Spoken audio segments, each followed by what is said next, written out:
Thot Imam Neveviu rahimahullahu ta'ala, hadithi 4 në këtë kapitull na tregon Ebu Hurajra radhiyallahu anhu, i cili thot se pejgamberi sallallahu alaihi wasallam ka thonë: hynë në xhennet disa njerëz që zemrat e tyre i kanë sikur se zemrat e shpenzëve. E transmeton Imam Muslimi sa ju në ti. Çka do të thonë sikur se zemrat e shpenzëve? Imam Neveviu vet e ka shëruar këtë dhe ka thonë dikush pi ulemave ka thonë se i kanë zemrat e tyre të mbështetura në Allahun dhul xhelal. Dhe e dyta kanë thonë se i kanë zemrat e ndjeshme, do të thonë janë të ndijshme shumë ato, edhe për këtë shkak i respektojnë urdhat e Allahut dhul xhelal dhe e fitojnë xhenetin pe Allahu subhanahu wa taala. Sidoqoftë, kemi të bëjmë me një hadith të vërtetë të pejgamberit sallallahu alaihi wasallam, i cili na ka dhënë një përshkrim të zemrave të njerëzve që meritojnë xhenetin e Allahut dhul xhelal. Ato zemra që janë të ndijshme, janë të gjalla, edhe zemra që mbështeten Allahut subhanahu wa taala. Zotën, të gjithë hadithet që i kemi folë në këtë kapitull kanë të bëjnë me mbështetjen në Allahun subhanahu wa taala, si një adhurim i madh i zemrës, me të cilin adhurim besimtari e forcon lidhjen e tij me Allahun, mbështetet në madhinë e Allahut dhe i fiton bereqetet dhe sukseset për Allahut dhul xhelal, duke i mbështet Allahut subhanahu wa taala. Këtë hadith i nxjerrim disa porosi dhe mesazhe. Për tyre mbështetja në Allahun dhul xhelal edhe ngjeshmëria e zemrës është për sebepeve që e shtin besimtarin në xhennet dhe bëhet sebeb me fitue të mirat e xhennetit. Në mbështetja në Allahun dhul xhelal bëhet sebeb që besimtari me fitu xhennetin. Pejgamberi sallallahu alaihi wasallam thot, do të hyjnë në xhennet disa njerëz që zemrat e tyre i kanë sikur se zemrat e shpenzës, do të thonë mbështeten në Allahun dhul xhelal, ashtu sikur se shpenza është e dopt, edhe e din se vet nuk ka mundësi me fitu diçka pa ndihmën e Allahut subhanahu wa taala, ashtu edhe besimtari nuk mundet me fitu xhennetin edhe të mirat e Allahut pa u mbështet Allahut subhanahu wa taala. Pastaj tjetra gjë është e bjerë punën e shpenzës dhe tevekulit dhe mbështetjes. Dhe këtë e shëron pas në hadithin tjetër, pak ma vonë ka marrë mas 2 haditheve apo 1 hadithit, se mbështetja e shpenzëve në Allahun dhul xhelal është me sebeb, nuk është thjesht unë po i mbështet në Allahut edhe nuk lëvizi hiç, edhe nuk e bëj sebepin hiç, sikur se kena përmend edhe në sharimin e haditheve të kaluara. Hadithin tjetër pejgamberi sallallahu alaihi wasallam thot, po ti mbështetesh Allahut me një mbështetje të vërtetë, Allahu do t'ju furnizon të juve sikur si i furnizon edhe shpenzët. Ato në sabat dalin barkë zbrazur nga foleja dhe kthehen në mbrëmje barkë ngopur në fole. Do të thonë shpenza e cila i mbështetet Allahut e bën sebepin del prej foles, prej stroflogut të vet, edhe kërkon riskun. Edhe ajo që del me lejen dhe ndihmën e Allahut kthehet në barkë ngopur, e gjen riskun. Edhe besimtari i cili mbështetet Allahut, kur del me lip riskun, do ta gjen me lejen dhe ndihmën e Allahut. Nëse del me lip, ama nëse se lip, domthonë edhe nuk e gjen. Andaj ulemat e kanë marrë këtë hadith të pejgamberit sallallahu alaihi wasallam, edhe shembullin që e ka pruar për me marrë vesh këta 2 elemente, domthonë se tevekuli në Allahun nuk do me thonë që ti menet duar kryq, që ti menet pa bo asnjë sebeb, asnjë punë, por duhesh me dalë edhe me lip riskun, edhe mbështet Allahu subhanahu wa taala. Dhe normalisht se pastaj për porosive që i nxjerrim nga ky hadithi pejgamberit sallallahu alaihi wasallam është myshdja si një mënyrë e motivimit të njerëzve për vepra të mira. Për shembull, këtë hadith pejgamberi sallallahu alaihi wasallam e përmeni xhennetin. Edhe në shumë hadithe është përdor mënyra e myshdës me xhenet, edhe në Kur'an gjithashtu. Në shumë ajete Allahu Dhul Jalal u premton besimtarëve xhenetin. Sot për shembull, nëse na ndalemi dhe menojmë në këtë situatë të vështirë, që është ummeti islam përgjithësi dhe populli jonë në veçanti, në këto probleme dhe të lashe që i kemi, në këtë ndërskamse dhe pengesa që dalin në rrugën e davetit, edhe për hapjes mirës, qa thuti? Vallai, njeri po munot ama kot, po lufton ama kot, po lodhet ama kot, e hupi mytin. Mi për këtë kujtohet se këtë punti që e ban, nuk do me thonë pa tjetër me fitu e në dynjo. Ka mundësit e me thonë kontributin tanë, mu mundu e mu përpjek edhe mas marit suksesin në dynjo. Mirë po, mi afton që ti e ke meritue fitimin e gjennetit. Edhe ajo të man ty gjallë, edhe ajo të vazhdon. Ande Allahu Dhul Jalal i tregon pejgamberit sallallahu alaihi wasallam, imma nuriyannaka ba'd alladhi na'iduka. Do dështa të mundsojmë na ty o Muhammed, para më do. Allahu Dhul Jalal thot Muhammedit, dështa ta mundsojmë ty o Muhammed, të shofish një pjesë të asaj që ta kemi premtu. A unë të vafajennaka, apo ta marrim shpirtin para se mi po gjëra që të kemi premtu ty. Nëse Muhammedi sallallahu alaihi wasallam nuk ka garantë se i shef të gjitha premtimet e Allahut, e na si besimtar, mas ti, ma dopë se ai, normalisht që ka mundësi me punu shumë edhe mos me po suksesin. Andaj njeri lodhet edhe mërzitet, ama kur i kujtohet xheneti edhe premtimi i Allahut me xhenet, atëherë ajo jashton vullnetin edhe më shumë. Zotën, kush e bjerë muslimanin 5-20 minuta me ardhë në xhami me farë sabajnë? Që xhennet? Kush e largon besimtarin për haramit? Që shpresimi i xhennetit? Kush e bën besimtarin me fliu për Allah? Që xhennet? Andaj motivimi me xhennet edhe myshja me xhennet është mënyrë pejgamberike, është metodë pejgamberike që ka përdorur pejgamberi sallallahu alaihi wasallam, edhe normalisht se edhe na si besimtar duhet me e përdor për me i tërhek dhe më thonë njerëzit në fejnë Allahu subhanahu wa ta'ala. Thot Allahu Dhul Jalal duke i përshkujt pejgambert e Allahut, kanë nësë ummeten wahideten fe ba'ath Allahu nëbijin e mbëshqirin.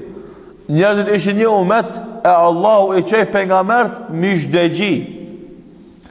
Edhe na fatkesish ka në herë kur komunikojmë me të tjerët, me ata që janë ma dopt fetarisht, apo me ata që ma nuk i njojnë regullat fetare, ma tepër e përdojrim gjuhën e kërcënimit dhe friksimit dhe vështirësimit, sa gjuhën e myshdes, edhe afrimit edhe lehtësimit.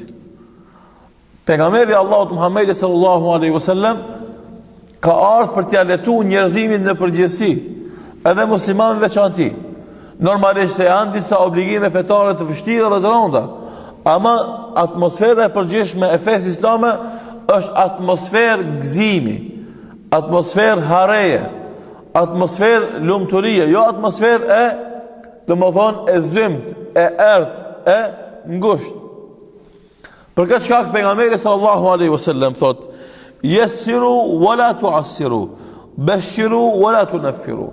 Lehtësoni dhe mos vështirësoni, dhe jepni myshde dhe mos largoni. Domethënë, mundohu njerëzit mi afru, edhe me fjalë të buta, me fjalë të ëmbla, me fjalë të mira, me i kthi ka kibla, me i shti në ibadete, me mu bo sebeb, me bo vepra të mira. Andaj muslimani secili, davegjia, hoxha, alimi, duhet më mundu që muslimanëve ju përhap lajme të mira. Pejgamberi sallallahu alaihi wasallam për tërbijes së vet e ka pas saba, mas e kanë fort sabajt musliman, ka vet, a ka pa dikush në ëndër të mirë, para mendo. Ëndër. Jo pun, ëndër. Pse? Se me mundu që edhe ëndërën që ki pa natën, a është e mirë, me e të reguë ai ashabi Muhammed e ky me e komentue, e me koment mirë, që me përhap dhe më thonë atmosferë të mirë. Pra më dhe për shemull, neve sot me nëndodhë dikush për xhamatlive ka po një ëndër të mirë edhe na e kallzon neve, ëndër interesant, e bukur, e mirë, e këndshme. Këtë neve na gëzohet shpirti.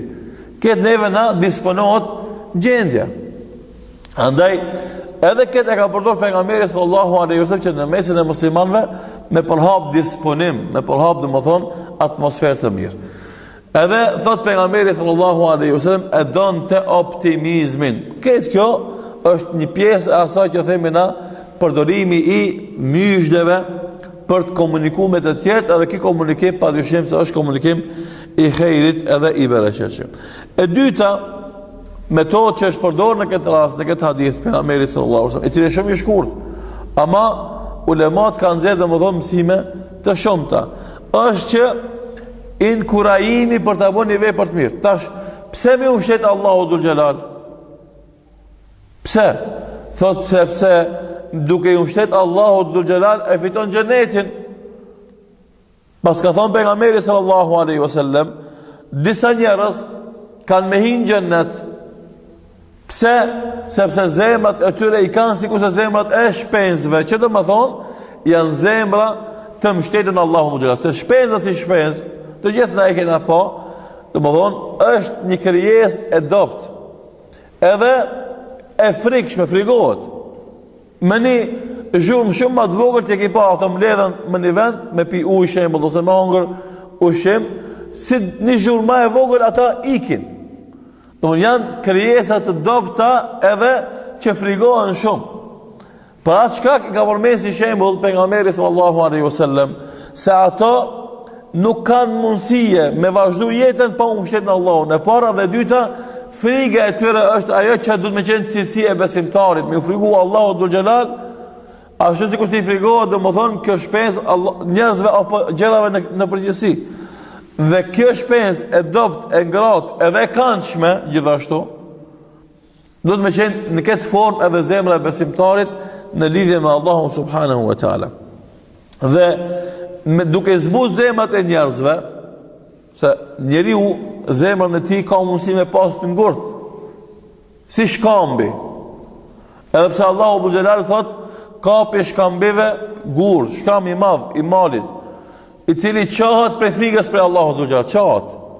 Edhe na kena po, domethënë ka kena ecë udhën apo për malin apo për bjeshka, shkami i madh u ka qoh. Edhe del ujë për atij shkamit. Allahu në Kur'an e përmend, thotë se ky shkam u ka qoh prej frikës nga Allahu dhul xhelal. A ka zemra, para mendo, zemër, cop mishin, a kena po zemër. Ka zemër që është më e fortë se kish kam i gurit. Zdo me një kondisan, gur, granit, jo gur, po ma shumë se gur, granit. Ama zemra e besimtarit është zemra e zbutun, është zemra e but, është zemra e cila, dëmon, kur një në lem të keqën, pesmetohet, ndikohet, ka emocione, e ndishme. Andë normalisht që edhe kur i vinë lajmet e Allahu dhul xhelal, domethënë ajetet apo porositë e pejgamberit sallallahu alaihi wasallam, edhe ato nuk mundet mi kalu ato pa u ndiku. Andë ndikohet shumë shpejt, por edhe këtë e kemi pa. E shefti një musliman të devotshëm me zemër të butë, fillon imami, hafizi me lexu Kur'an, si t'ja fillojë një ajet 2, 3 i rrjedhin lot. Më njëherë e ka plon ajo për ulja dhe respekti karshi Allahut. Dhe ki tjetërën mërë beret i hafëzit më të madhë dhënjohës badjava, li tizojë 10 saat Kur'an badjava, gur, si dridhët zemra heq, si levizët zemra heq. Andaj, në këtë rast pejgamberi sallallahu alaihi wasallam e inkurajon besimtarin që me zbutë zemrën, edhe me mështet Allahu dhul xhelal, edhe me pas emocione dhe ngjeshmëri për të fitu xhenetin si shpërblim për Allahu subhanahu wa taala. Gjithashtu, prej mësimeve dhe porosive ose mënyrave që janë përdorur në këtë hadith pejgamberit sallallahu alaihi wasallam, është se friga për Allahut dhe mbështetja në të neve na çojnë në xhenet, sikurse u përmend këtë kapitull edhe në këtë rast. Edhe kjo, domethënë e ka kuptimin e pjesës së fundit të hadithit. Zemrat e tyre janë sikurse zemrat e shpenzëve. Si e përmendëm pak më herët, zemër e cila nuk mundet vetë me bo asnjë sen pa u mbështetur në Allahu dhul xhelal, edhe e cila ka frikë të vazhdueshme për Allahu subhanahu wa ta'ala. Andaj kjo është ajo friga dhe mbështetja në Allahun e cila e çon besimtarin te xheneti, për të cilën thot Allahu inna ma yakhsha Allaha min ibadil ulama, me të vërtet Allahut më tepër i frikon ulemat. Në zemër e cila e njeh madhrinë e Allahut, edhe i nështrohet madhnisë e Allahut, edhe i zbaton urdhat e madhnisë e Allahut, ajo zemër e ka frikën për Allahut dhe normalisht se e çon në vend mbështetjen e Allahut subhanahu wa taala dhe e fiton pastaj shpëblimin për Allahut subhanahu wa taala. Ulemat kur e kanë komentuar këtë hadith, që është domethënë sikur është Imam Neveviu në Sahihun e tij, komentin e Sahihut të Imam Muslimit, apo ulemat tjerë sikur është Qadhi Iyadi apo Imam Taymiu kanë thonë se zemra e njeriut që është zemra e shpenzës është zemra e mbështetur në Allahun subhanahu wa taala, e cila nuk mundet me bë kur gjë pa ndihmën edhe përkrahin e Allahut subhanahu wa taala.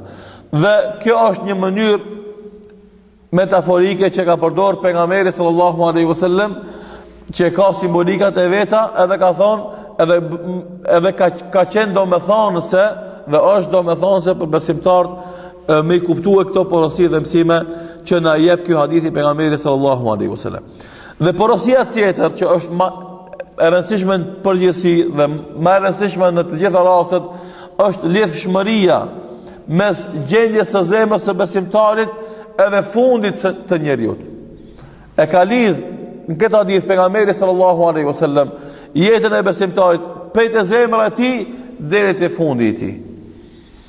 Edhe me këtë rast e rikthejmë edhe një herë në shumtën e rasteve edhe herave se jeta e besimtarit, edhe ibadeti i besimtarit, edhe përmirësimi i besimtarit, edhe puna e besimtarit fillon prej zemrës së tij.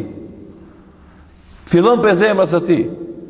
Kur ta përmirëson ai zemrën e tij, i përmirësohet edhe mendja e tij, i përmirësohet edhe trupi i tij, i përmirësohen edhe punët e tij, i përmirësohet edhe akhlaki i tij, i përmirësohet edhe gjendja në familjen e tij, e pastaj përmirësohet gjendja edhe në shoqërinë e tij, edhe në umetin e tij, edhe në dunjan e tij, edhe në ahiretin e tij.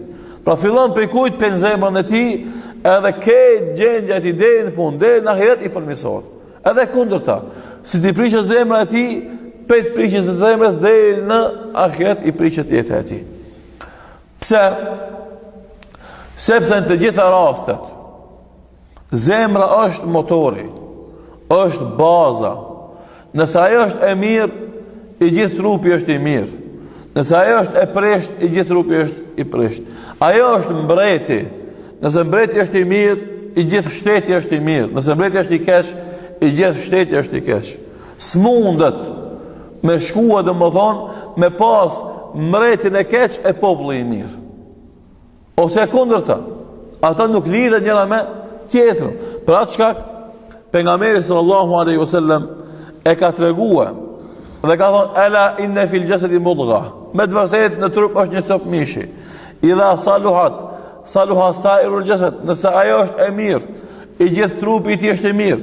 Dhe nëse ajo është e keqe, i gjithë trupi i tij është i keq apo i prishur, ajo është zemra. Për kjo copë mishi, edhe në kuptimin shëndetësor, edhe në kuptimin imanor, nëse është i mirë, këtë trupi është i mirë. Nëse është e prishur, këtë trupi është i prishur. Andaj edhe sot kardiologjia si repart në spitale është për reparteve më të rëndësishme. Pse? Se nëse zemrën e ki të prishur, këtë që funksionin tjerat e në kotë. Edhe kundërta, nëse zemrën e ki të fort, tjerat ka përcehen pas të e malet. Pra të Abdullah Mesudi radiallahu anhu ka thonë, zemra në lidhje me trupin është si mreti me lidhje me ushtarët e vetë. Nëse mreti është i mirë, edhe ushtarët e tij janë të mirë, edhe punojnë drejt. Nëse mreti është i keq, edhe ushtria e tij punon bën zullum. Nëse zemra është e mirë, trupi shkon mirë. Nëse zemra është e keqe, e urdhon trupi ka këshijat edhe shkojnë ka e keqe. Pra shkak Allahu Dhu Xhelal në Kur'an në shumë raste e përmend zemrën e shnosh, edhe zemrën e përulun, edhe zemrën e nështruar te Allahu dhul xhelal.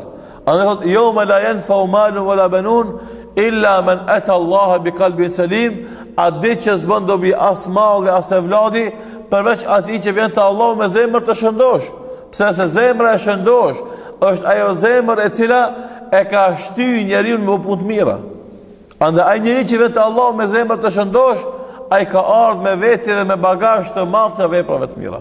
Dhe pastaj në ajetin tjetër thot men khashya ar-rahmana bil ghaib wa jaa bi qalbin munib, ai që ka frikë Allahun edhe kur është vet, edhe kur nuk e shef askush, wa jaa bi qalbin munib, dhe vjen te Allahu me zemër të penduar, me zemër të përulur, edhe zemër të nështruar të madhisë Allahu subhanahu wa taala. Pra shkak të gjitha obligimet fillojnë prej zemrës. Edhe kur besimtari i kalon veprat e zemrës, ato dalin pastaj shndrohen edhe në veprat e gjë. Për shembull, dashuria ndaj Allahut është vepër e zemrës. Frika prej Allahut është vepër e zemrës. Shtetja në Allahun është vepër e zemrës. Bindja në Allahun është vepër e zemrës. Pastaj, shpresa në Allahun është vepër e zemrës. Asketizmi është vepër e zemrës. Do janë një grumull i madh i veprave. Falëndrimi dhe Allahut është vepër e zemrës. Durimi është vepër e zemrës. Janë një grumull i madh i veprave të zemrës, kush i ka me veti e ka themelin e fortë. Ai le ndërton jo 10 kat, por 100 kat ndërtesë mundet me ndërtu. Ama ai që nuk i ka këto në zemrën e tij, ai 1 kat nëse ndërton 2 i rrezohet më një herë, pa themel. Edhe kemi pa në shumë raste të njerëzve që kanë ndërtuar, janë munduar me ndërtu shumë kate pa themel të fortë. Edhe si ka zgat shumë, një vjet 2 i ka rarë shtëpia. Edhe kemi pa në jetë. Janë nisë e merr hujum, i ngre krahat dhe flatrat. Edhe ti mendon që ky në qiell ka me mri. Nuk shkoj shumë kohë. Edhe ra. Pse? Se o mundu mu ngrit nalt pa themel. Edhe normalisht çdo kush që mundohet me ngrit pa themel i bjerë. E që këto veprat janë të themelit. Thot Imam Ibn Hajeri rahimahullahu taala në këtë hadith që përmendëm hadithin e copës së mishit, e ka veçuar pejgamberi sallallahu alaihi wasallam zemrën, sepse thot zemra është komandanti i trupit. Nëse komandanti këtë rast është i mirë, edhe trupi i tij ka me qenë i mirë, nëse është i keq ka me qenë i keq. Thot pastaj wa fihi tanbihun ala ta'dhimi qadri al-qalb, dhe në këtë hadith i jepet rëndësi vlerës së madhe që ka zemra, dhe insistimit për ta përmirësuar atë. Dhe insistimit për ta përmirësuar atë. Shpesh ndodh që njeri në odën e tij, në shtratin e tij, tunet fiton gjuna. Pse? Me punën e zemrës së tij. Shembull, i shkon menja edhe ja ka inati dikujt pe muslimanëve për ndaj punë pa nevojë, pa lidhje. Ai në odën e tij, shtratin e tij, nuk ka të bukur një sen. Vesh të fillu të menue me zemrën e tij, bën gjuna. Edhe kundërta. Njeri shtratin e tij, në odën e tij, i kujtohet një musliman i ngrat edhe i ngjallet dëshira për ta ndihmuar atë. I ngjallet ideja për ta ndihmuar atë. Apo mas paku bën dua, Allah ndihmoj me filonin. Ndihmoj me filonin. Do më fiton sevape duke nejt, pa boku një send. Pse me zemrën tonë? Andaj, gjenneti fitohet me zemrat e tona të shëndosha që shkaktojnë veprat mira. Edhe xhenemi fitohet me zemrat tona të prishura që shkaktojnë pas e veprat të këqija. Në undhë Allahu në rrit. Andaj, edhe ky hadith e ka këtë porosi të madhe që besimtari duhet me dhënë rëndësi zemrës së tij, me pa zemrën që e bën ibadet Allahun, ashtu siç e bën ibadet Allahun çdo gjë. Këtë rast edhe shpenst, edhe çdo se që ka e adhuron, edhe e madhnon, edhe i nështrot Allahu dhul xhelal. Vetë njeriu është krijesë që e bën adhurimin me dëshirë. Edhe pra atë shpërblet, edhe pra ndeshkot, ama krijesat tjera të gjitha e madhnen dhe e adhurojnë Allahun subhanahu wa taala, edhe shpenst, si krijesat Allahut i nështrohen Allahut dhe e madhnen Allahun subhanahu wa taala. Na lutim Allahun dhul xhelal na bën prej besimtarëve që i mbështeten Allahut dhe që kanë zemra të ndijshme për fjalët e Allahut dhe porositë e pejgamberit sallallahu alaihi wasallam. Edhe me këtë i japim rëndësi edukimit dhe pastrimit të zemrës dhe shpirtit për të fituar pastaj të mirat Allahut në dunjë dhe të mirat Allahut në ahiret. Elusim Allahun në bëjtë të dobishme dhe vepra të mira, elusim Allahun në khejr dhe bereqet dunjë dhe në ahiret. Wallahu ta'ala alam. Wa sallallahu ala Muhammedin wa akhiru dawana alhamdulillahi rabbil alamin.